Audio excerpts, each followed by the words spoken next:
রব্বুল আলামিন আল্লাহ রাসূল সাল্লাল্লাহু আলাইহি ওয়াসাল্লামকে উদ্দেশ্য করে বলেন, হাল আতাকা হাদিসু দাইফি ইব্রাহিম আল মুকরামিন।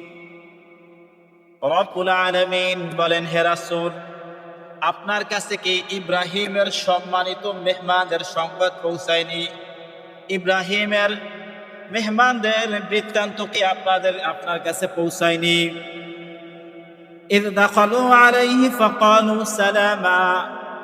ইব্রাহিমের এই সম্মানিত মেহমানরা যখন আল্লাহর রাসূল সাল্লাল্লাহু আলাইহি ইব্রাহিম আলাইহিস সালাতু ওয়াস সালামের কাছে আসলেন, ফাকালু সালামা, তখন তারা ইব্রাহিমকে সালাম দিলেন। ক্বালা সালাম, ইব্রাহিম আলাইহিস সালাতু ওয়াস সালাম সালামের উত্তর দিলেন। তবে মনে মনে উনি চিন্তা করলেন, মনে মনে বললেন, কওমুন মুনকারুন, এরা তো অপরিচিত লোক। ইব্রাহিম আলাইহিস সালাতু ওয়াস সালামের ব্যাপারে মাশহুর বক্তব্য আছে। ইব্রাহিম আলাইহিস সালাতু ওয়াস সালাম কখনো মেহমান ছাড়া খানা খাইতেন না। তো ঘটনাক্রমে একদিন ওনার বাসায় কোনো মেহমান আসতেছিলেন না। উনি ওনার বাসার রাস্তায় যেয়ে দাঁড়ায় আছে মেহমানের অপেক্ষায়। খাবারের টাইম শেষ, বেলা অনেকটা গড়াইছে, এখনো মেহমান আসে না। হঠাৎ করে দুজন মেহমান আসলো। ইব্রাহিম আলাইহিস সালাতু ওয়াস সালাম তাদেরকে বাসায় নিয়ে আসছেন। যখন তাদের সাথে দেখা হয়েছে ইব্রাহিম আলাইহিস সালামের, তখন ওই মেহমানরা ইব্রাহিম আলাইহিস সালাতু ওয়াস সালামকে সালাম দিছেন। ইব্রাহিম আলাইহিস সালাতু ওয়াস সালাম তাদের সালামের উত্তর দিছেন। তবে মনে মনে উনি বলতেছেন যে এরা তো অপরিচিত লোক, এদেরকে তো এলাকায় কখনো দেখলাম না, কোথা থেকে আসছে, এটা ভাইবা ভাবে সালামের উত্তর দিছে। পরে এক পর্যায়ে বলতেছে, যাই হোক, বাসায় নিয়ে যাইবে, মেহমান ছাড়া তো আর ইব্রাহিম আলাইহিস সালাম খানা খান না। দেখেন, মেহমানদারির বিশেষ এক গুরুত্ব আছে। আল্লাহ রাসূল সাল্লাল্লাহু আলাইহি ওয়াসাল্লাম হাদিসের মধ্যে বলেন, বুখারীর হাদিস, মান কানা ইউমিনু বিল্লাহি ওয়াল ইয়াউমিল আখির ফালইউকরিম দাইফাহু। যে ব্যক্তি আল্লাহ এবং পরকালে বিশ্বাস রাখে, সে যেন তার মেহমানদেরকে সম্মান করে। কথা বলছি কি দেখছেন? যে আল্লাহকে বিশ্বাস করে, পরকালে বিশ্বাস করে, সে যেন তার মেহমানদেরকে সম্মান করে। অবশ্যই অবশ্যই মেহমানদেরকে সম্মান করে মেহমানদের জন্য প্রথম দিন নিজের সাধ্যের মধ্যে উৎকৃষ্ট খাবারের ব্যবস্থা করতে হবে। মেহমান যেদিন আসবে, প্রথম দিন উৎকৃষ্ট খাবারের ব্যবস্থা করতে হবে। দ্বিতীয় দিন এবং তৃতীয় দিন স্বাভাবিক খাবারের ব্যবস্থা করবে, যা তাদের বাসায় খায়। তবে হ্যাঁ, কেউ যদি বিত্তবান হয়, তার আর্থিক অবস্থা যদি ভালো থাকে, তাহলে সে চাইলে 3 দিনই মেহমানকে ভালো খাবার খাওয়াইতে পারবেন। তবে বিশেষভাবে মনে রাখতে হবে, মেহমানদারি হইল 3 দিন। কয়দিন? 3 দিনের পরে মেহমানদারি নাই। 3 দিনের পরে মেজবান যদি চায় মেহমানকে বিদায় করে দিতে পারবে, এটাতে কোনো সমস্যা নাই। আমার কথা বুঝতে পারছেন? মেহমানদারির গুরুত্বপূর্ণ যেই ফায়দাগুলো আছে, এর মধ্যে একটা ফায়দা এই যে যখন আপনি কাউরে মেহমানদারি করাইবেন, এই মেহমানদারির পরপরেই কিছুদিনের মধ্যে অবশ্যই আপনি সুসংবাদ পাবেন। তার দলিল আমাদের এই হচ্ছে আজকের আলোচ্য বিষয়। দেখবেন সামনে আয়াতের মধ্যে আসবে। তো ইব্রাহিম আলাইহিস সালাম কি বলে যে কওমুন মুনকারুন, এরা তো অপরিচিত মানুষ, এদেরকে তো এলাকায় আর কখনো দেখি নাই। তারপরেও তাদেরকে নিয়ে গেছে বাসায় নেওয়ার পরে বাসায় স্বাভাবিকভাবে বসাইছে, কিছুক্ষণ কথাবার্তা বলছে। বলার পরে ফারাগা ইলা আহলিহি ফাজাআ বিইজলিন সামিন। ইব্রাহিম আলাইহিস সালাতু ওয়াস সালাম তাদের থেকে অন্তরালে চলে গেছে, আড়ালে চলে গেছে, স্ত্রীর কাছে গেছে, পরিবারের কাছে গেছে। যাওয়ার পরে স্ত্রীকে বলছে তাদের জন্য খাবার রান্না করতে। তো কি খাবার রান্না করছে এখানে আসছে, ফাজাআ বিইজলিন সামিন। ইব্রাহিম আলাইহিস সালাতু ওয়াস সালাম তার ওই সম্মানিত মেহমানদের জন্য একটা বাছুর, মোটা তাজা একটা বাছুর ভুনা করে নিয়ে চলে আসছে। এই কথা থেকে বোঝা যায় যে পর্দা শুধুমাত্র যে এখন এই জমানায় আসছে, আল্লাহর রাসূলের জমানায়, ব্যাপারটা এমন না। তখনও পর্দা ছিল। তার কারণ আপনি দেখেন, স্বাভাবিকভাবে যে কোনো বাসায় মেহমান আসলে মেহমানের সাথে মেজবানের যারা মুরব্বী শ্রেণীর আছে তারাই তো কথা বলে, তাই না? পুরুষ পোলা যারা আছে তারাই কথা বলে। বাসার প্রথম কামরায় প্রথম রুমে বৈশা, মহিলারা কোথায় থাকে? ঘরের মধ্যে থাকে।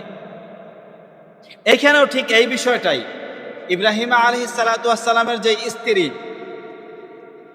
আম্মাজান সারা আলাইহিস সালাতু ওয়াস সালাম এবং হাজেরা আলাইহিস সালাতু ওয়াস সালাম, ওনারা কি করেন নাই? সামনে আসেন নাই। ইব্রাহিম আলাইহিস সালাম মেহমানদের থেকে আড়ালে যেয়ে তাদেরকে রান্না করার জন্য বলছেন। রান্না হয়ে গেছে, মেহমানদের জন্য খাবার প্রস্তুত কইরা মোটা তাজা একটা বাছুর ভুনা কইরা নিয়ে আসছেন। ফাকাররাবাহু ইলাইহিম, বাছুরটাকে তাদের সামনে পেশ করলেন। বিরাট একটা থালা বা যা ছিল, দস্তরখান যা ছিল, সুফরা, ওইটার মধ্যে কইরা ওই বাছুরটাকে রাইখা মেহমানদের সামনে পেশ করছেন। এখন মেহমানদের সামনে পেশ করার পরে মেহমানরা খাবার খায় না। মেহমানরা কি করে না? খাবার খায় না। ইব্রাহিম আলাইহিস সালাতু ওয়াস সালাম মনে মনে ভাবতেছে, আলা তাকুলুনা, তারা খাবার কেন খাচ্ছে না? ঘটনা কি? তৎকালীন জমানায় একটা সামাজিক প্রথা ছিল, যদি কেউ কারোর কোনো ক্ষতি করতে চায় তাহলে তার বাসার মেহমান হইতো না। এমনকি ধরেন এইটা একটা এলাকা, এই এলাকায় তার মেয়ে বিবাহ দিছে অথবা ছেলে বিবাহ দিছে, অথবা দূর সম্পর্কের কোনো একটা আত্মীয় আছে, এই আত্মীয় থাকার কারণে এই এলাকায় জীবনও চুরি করার জন্য আসতো না। একটা বিষয় প্রচলন এইভাবে ছিল যে আমি ওর নুন খাইছি, ওর গুণ গাইতে হবে, ক্ষতি করা যাবে না। আফসোসের বিষয় হলেও সত্য, এখন হইল যে যার নুন খায় বেশি সে তার ক্ষতি করে বেশি। ঠিক কিনা বলেন না? আমাদের হচ্ছে শেরেবাংলায় একে ফজলুল হক, আমাদের বরিশালের সিংহ পুরুষ। তো উনি ওনার জামানায় কারোরে উপকার করলে সাথে সাথে একটা এক হাত বিশিষ্ট, আমি মুরব্বীদের থেকে শুনছি, সত্য মিথ্যা দুইটারই ইহতেমাল রাখে এটা। তো এক হাত পরিমাণ একটা বাঁশ, এটা যার উপকার করছে তারে দিয়া দিত সাথে সাথে, যে আমি তো তোমার উপকার করছি, কয়দিন পর তো বাঁশ দিবা, তো বাঁশ খুঁজা কই পাবা, নাও আমি দিয়ে দিলাম। শেরে বাংলা একে ফজলুল হক নাকি এই কাজটা করত। তো বর্তমানের অবস্থা হইল এইটা যে যে যার উপকার করে বেশি সে তার পারলে আরো ক্ষতি করে বেশি। কিন্তু তৎকালীন সামাজিক প্রথা ছিল। ইব্রাহিম আলাইহিস সালাম এখানে তাফসীরের মধ্যে লিখছে, আমি বলতেছি এমন কথা না, আমার বক্তব্য না এটা। এইখানে এই আয়াতের উপরে তাফসীর করছে হাসান বসরি রাহিমাহুল্লাহ। ওনার বক্তব্য যে তৎকালীন একটা সামাজিক প্রচলন ছিল যে যার বাসায় মেহমান হইতো তার বাসায় চুরি ডাকাতি তো দূরের কথা, কোনোরূপ ক্ষতি তার করতো না। আর এখন গো এমন অবস্থা, সন্ধ্যায় আপনার সাথে চা খাইবে, আপনার সাথে চায়ের মজমা শেষ, আপনি উঠে অন্য জায়গায় যাইতে না যাইতেই আপনার বদনাম শুরু করে দিবে অন্য মানুষের সাথে। ঠিক কিনা বলেন না?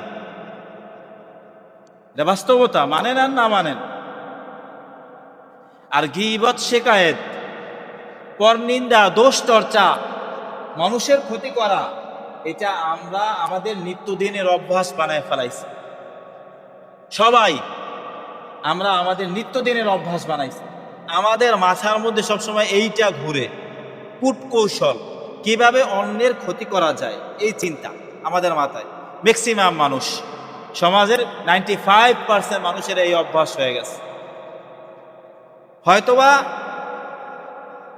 ডাইরেক্ট ক্ষতি করবে অথবা ইনডাইরেক্ট ক্ষতি করবে, কথা দিয়ে ক্ষতি করবে অথবা কাজ দিয়ে ক্ষতি করবে, ক্ষতি কইরেই ছাড়বে। এই অভ্যাস বর্তমানে তো আরো এক ধাপ হচ্ছে যে মারাত্মকভাবে আগায় গেছে। কোনো কিছু দিয়া না পারলে ব্ল্যাক ম্যাজিক করে মানুষ মানুষকে। নাউযুবিল্লাহ। কি করে কন্যা? ব্ল্যাক মিউজিক, কুফরি কাজ করে। আপনার সাথে পারে না? আপনার ছোট্ট একটা নাতি আছে, আপনার ছোট্ট একটা বাচ্চা আছে, সুন্দর ব্রেন ভালো, সুন্দর একটা বাচ্চা, ওরে ক্ষতি করে দেবে জাদু কইরা, তাবিজ কইরা। এটা করে আমাদের দেশে, এটা আমাদের দেশের মানুষরা করে। তো এই আমার আলোচনাটা যতদূর যায়, আমার কথাগুলো যারা শুনতেছেন, মা বোন থেকে শুরু করে আপনারা যারা শুনতেছেন, সবাইকে করজোর অনুরোধ করব, অন্তত এই ব্ল্যাক ম্যাজিক, কালো জাদু, এই যে কুফরি যেই কাজ, এই কাজটা অন্তত কেউ কইরেন। এটার থেকে জঘন্যতম অপরাধ আর খারাপ কাজ আর হইতে পারে না। মানুষ কিছু দিয়ে কিছুর সাথে না পারলে তাইলে এইভাবে জাদু কইরা দেয়। আল্লাহ তাআলা আমাদেরকে হেফাজত করুন। তো মোটা তাজা একটা বাছুর ভুনা আইনা সামনে দিছে, তারা খাইতেছে না। ইব্রাহিম আলাইহিস সালাতু ওয়াস সালাম বললেন, আপনারা খাচ্ছেন না কেন?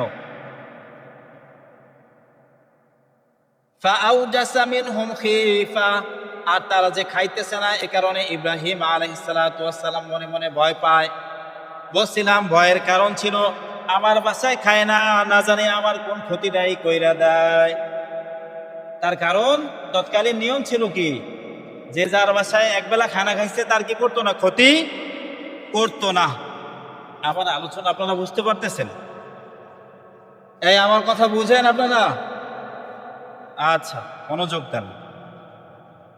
ক্বালু লা তাখাফ, ওই মেহমানরা বলল, লা তাখাফ, আপনি ভয় পেয়েন না।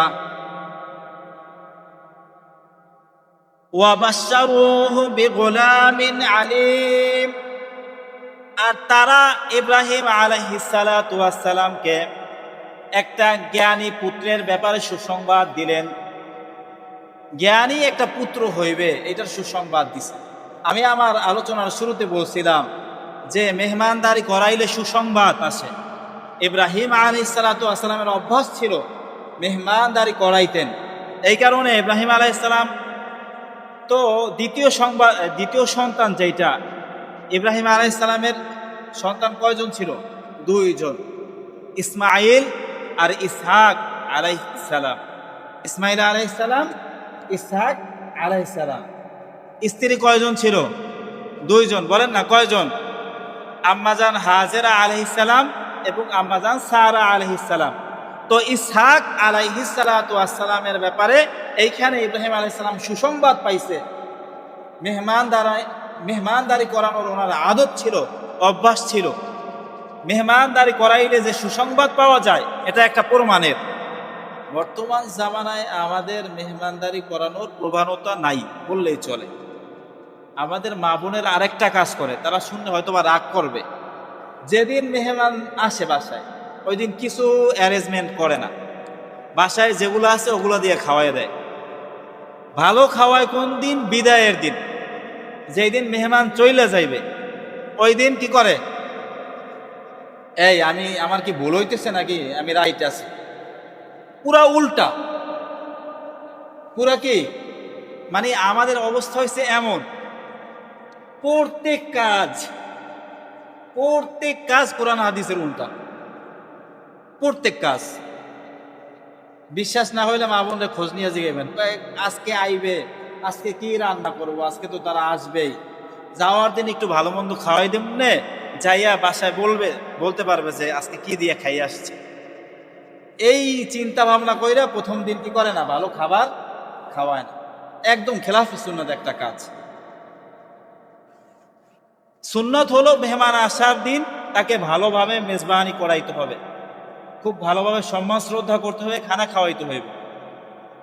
আরো একটা অভ্যাস আছে মেয়েদের, মহিলাদের, ঠেস লাগায় বিভিন্ন কথা কয় মেহমান আসলে। ধরেন বেআইন আসছে, বেআইনের সাথে কোনো একটা বিষয় নিয়ে দ্বন্দ্ব আছে, বেআইনের সাথে থাকে, এটা স্বাভাবিক। পাতিল 2-4টা একসাথে থাকলে একটু ঠন ঠন ঝনঝন শব্দ হয়, এটা একটা স্বাভাবিক নিয়ম।